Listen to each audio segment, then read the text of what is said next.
Welcome to toy-polloi. Hello and welcome to another video from toy-polloi, and today I'm going to be doing a bit of an upgrade job on my vintage Transformers Generation 1 Scorponok. Now, I've had this Transformer in my collection for, I'm going to say, sort of 20 or 25 years. It was one of the sort of first ones I managed to pick up when sort of building my collection all those years ago, and I've not really done an awful lot to it over the years. I've managed to pick up a few of the sort of accessories that I was missing. I'm still missing a couple, but the overall effect is that he looks quite nice. But the figure itself actually had a couple of broken areas that have always sort of been there waiting to be fixed and waiting to be repaired. So today we're going to deal with those, and the way we're going to deal with it is actually by using another one as a donor. Now, this was very kindly sent to me by Alan, who is a fellow writer and editor of Fusion magazine. He said to me that he had a spare remains of a Scorponok, and he sent me a couple of photos. And it turns out that this is broken in pretty much the opposite way that my Scorponok is broken. So I'm going to be able to take the good parts of this one and swap them out for the broken parts on my one. And in the end, I should end up with one really quite nice Scorponok. So let's take a look at the bits that are broken, and then we can sort of start fixing it up, and actually I think give them both a good clean. Mine has been on the shelf, as I say, for a long time. I can't remember the last time I really gave it a thorough clean, so it does need a good clean. And this one that Alan has sent over as well is really quite filthy, so we'll give that a good clean as well. But first up, let's take a look at the broken areas on my Scorponok.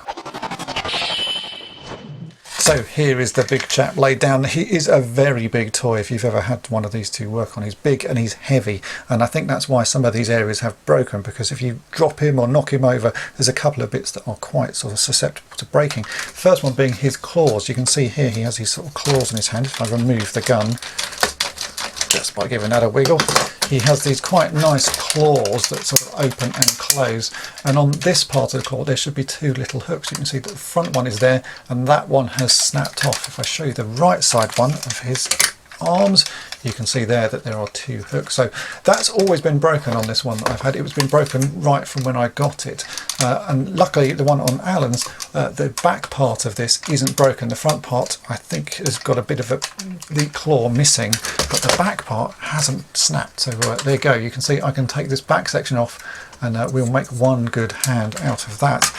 Then if we turn my Scorponok over, on this side, underneath this silver piece, I've only got one of these silver pieces so far, the sort of the hip guards or whatever you want to call them, and we open up that ramp, you've got this little I'm going to say it's a missile bay or something like that. Don't really know what it's supposed to do, but it opens up and then you put some claw pieces in there, little arms, and you can see here that the hinge on it has actually snapped off there. This piece is sort of damaged. I probably could repair it. I was sort of looking at it the other day thinking I could possibly make something to sort of replace that maybe, but again, on the one that Alan sent over, you can see that it has the normal bits broken, so there's that bit snapped there, but on this one neither of those are snapped, and this piece is actually in very good condition, so I need to swap that out.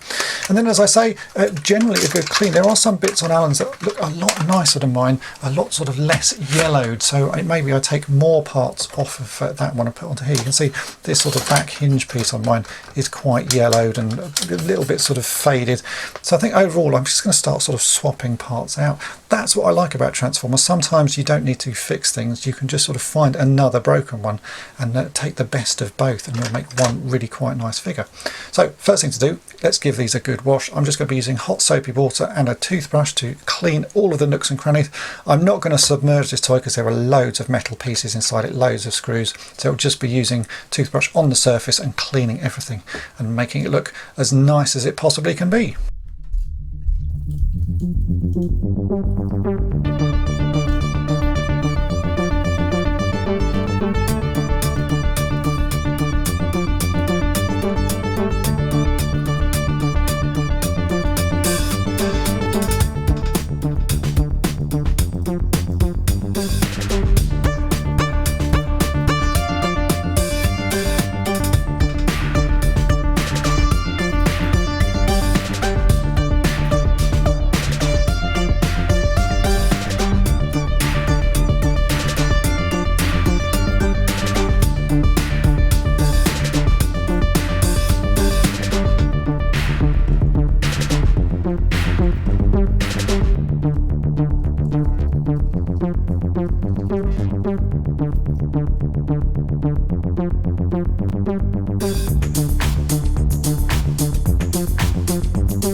Okay, they're now both as clean as they're going to get. They're actually quite difficult to clean just because they're so large, and I didn't want to submerge them.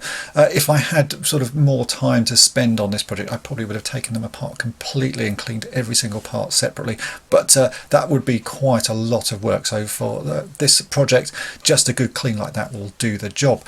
So the first thing I want to do is fix this broken claw here, and to do that I need to take the arm off my good Scorponok and then take the arm off the donor Scorponok and see if we can swap the parts. So I say this is all going to be sort of swapping parts type project, but as I've never taken either of these apart before, it's going to be quite interesting. So I always like to learn how these mechanisms work, and they all work in slightly different ways. So let's just get taken apart and we'll see what we can do. So yeah, the arm first. Okay, so this is the good Scorponok, and I can see here that we need to remove these 4 screws, and that should then release this lower claw area, and we can get to the broken claw tip here.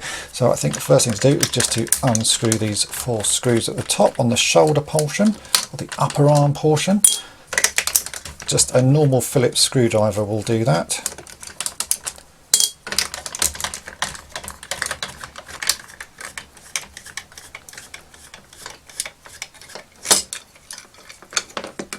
Okay, and we can now get into this arm. So I can see straight away we've got a little ratchet mechanism there inside the claw. If we take this top piece off, that doesn't have any parts in it apart from a little ratchet that goes into that. Then there is a spring in here, so we need to make sure which way round all of these pieces go. So it looks like that spring there pushes that ratchet up, which then catches on that one. So it's quite a sort of key part that we need to remember which way round it goes.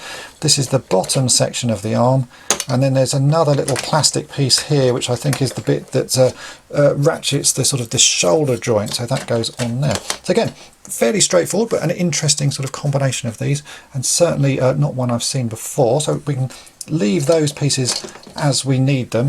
That's exactly how we're going to put this back together. And here is the claw, so we now need to take this apart. And again, it just looks like there are 3 screws. So if we remove these 3 screws, we should be able to remove this back section.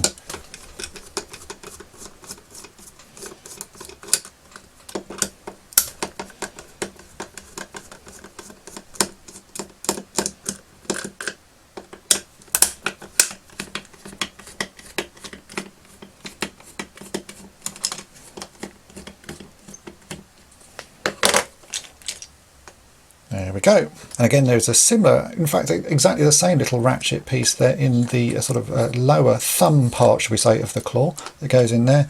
And then this is the top piece. It's broken. You can just take those screws out. And those screws look exactly the same as the other ones. It's always worth checking that there's not sort of shorter screws or longer screws used. So this is the piece that is broken. As you can see here, it's snapped off. So what I'm now going to do is I'll take the other one apart and we'll remove this exact piece from the other one. Hopefully you should just be able to swap this back in and put this all back together. And here it is. So this is the unbroken version of this. You can see it's slightly yellowed. It's a little bit of a different colour, but I'm not going to worry about that. I probably could de-yellow this, but on these sorts of figures I don't really mind if they're a bit wabby-sabby. It's a little bit of a sort of combination of parts from lots of things, so yeah, slight discoloration like that is not going to make any difference to me. So that's the broken one. I will put the broken figure actually back together because at some point it may come in useful, but this is the piece we needed. So we can now go about putting this all back together. So first thing we've got to do is just screw this onto here. 3 screws again, so you just sort of reverse the process that you followed to take it apart. So we can slot that together. And you can see that's what I wanted. I've now got 2 unbroken claws there. So I'll get this screwed together and then we can put the arm back on.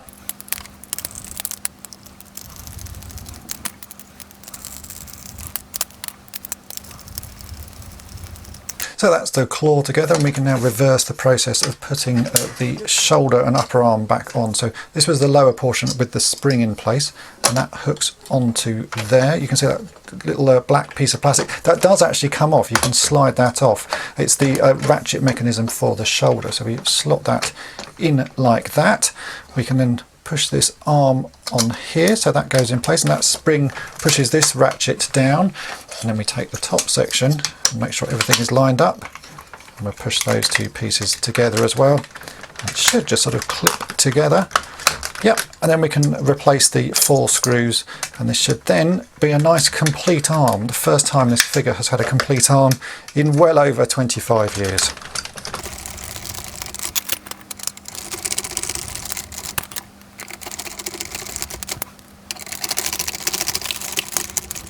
Okay, so that feels like a bit of progress after a very long time of waiting. I've now got a complete claw on this arm. It doesn't have the broken piece on the bottom, and I think that does make quite a big difference to Scorponok. You can see here this one, where the donor arm has now got both bits of that claw missing, so he looks a little bit battered and worn. The next job I have on this one is actually to repair the leg, as I showed you. So we need to sort of study that leg and work out how we're going to do it. Do we need to remove the whole leg? Do we need to remove bits of it? I have no idea, because I've never worked on this. So let's take a closer look at the leg and see what we need to do. Okay, so this is the back of the leg on my Scorponok, and you see what's happened here is this hinge has been damaged. The plastic's quite brittle and it's snapped off, and that stops this panel being able to be held in place. It's held in by this metal bar, and what should happen is it sits there and it rotates back and forward like that, and you have these little arms that slot in there. Yeah, it's been damaged. So looking at this and looking at this sort of a bit closer, it actually appears it's only this back panel I need to remove. I thought the hinge might sort of be on both parts of the leg, but it's not. It's just on this back part. So if I remove these 4 screws here, we should just be able to remove that back panel and swap it out for the unbroken one. One thing to watch on these Scorponoks is that these little hinge pieces here aren't snapped off. They tend to be broken on pretty much all the ones I've seen. I reckon it would be fixable as well, so maybe I'll come back and do a second video showing you how to fix those. A sort of a 2mm sheet of styrene carefully cut in place there and glued, you will be able to sort of make something that would fit on, because the bit that you hinge on actually only flaps that way, so it isn't, if you put sort of reinforcement bits down here, it wouldn't be in the way. So I think that would be repairable. But in this instance, what I'm going to do is actually just take this piece off and we'll swap it out for an unbroken one. And you can see here actually this panel is very yellowed as well. It should be that sort of grey colour, and this one is very yellowed indeed. In fact, you can see on the inside it's that sort of nice shade of grey, and that one's quite damaged. So the one on the donor Scorponok I don't think is this grey, so it'll actually look quite nice. Anyway, so let's get these 4 screws removed again. Again, it's just a Phillips screwdriver, and I have a little pot here to put the screws in. So if we undo these screws, we'll see what happens.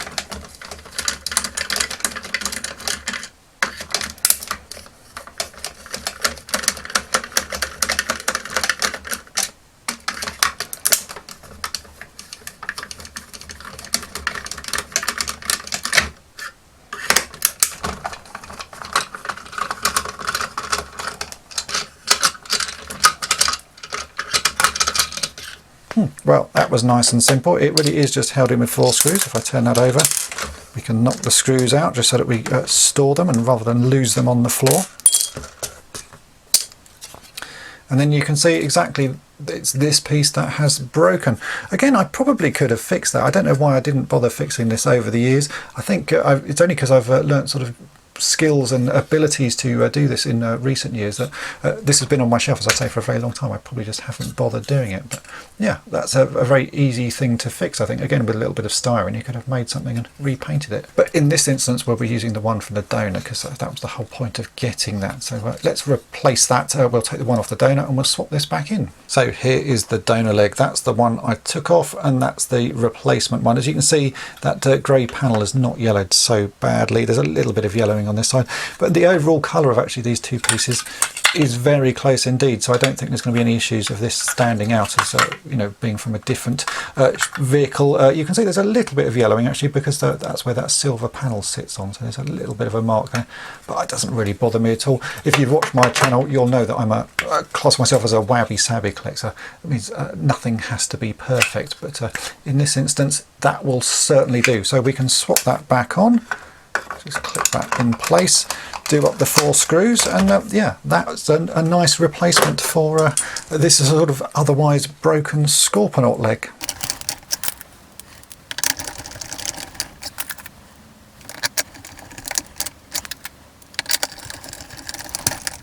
I've now had a good look at both of these Scorponoks to see if there are any better parts on the donor vehicle to put onto mine, and I have to say I don't think there are. I thought there might be. Some of the bits on mine are quite sort of scruffy looking and a bit battered, but actually the ones on the donor are in much the same condition. The only interesting thing I'd sort of never noticed when looking at this is there's actually a die cast piece of metal here on the back. Where this scorpion tail rotates down, this piece here is actually die cast metal. I'd never noticed that. I always thought later Transformers were always made out of plastic, but it turns out that on this one, this piece is die cast metal.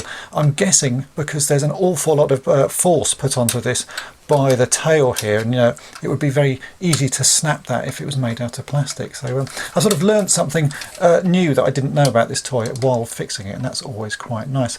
So I'm going to put all the pieces back onto this, get him ready for display, and I'm going to class that sort of upgrade of bits as done.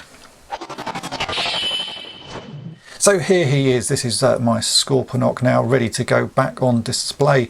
With Transformers, I like repairs like this where you don't have to do a huge amount of work. It's basically a case of finding another one that's broken in a slightly different way to the one that you have in your collection.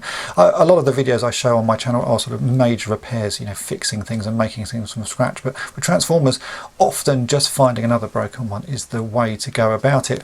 As you can see, he does look really quite nice and really quite impressive. He's a bit wabby-sabby, as I say, because he's quite rough around the edges, and he's not complete. I've still got bits that I need to find for him. I don't have one of these leg guards on the other side, so at the moment he's only got one of those.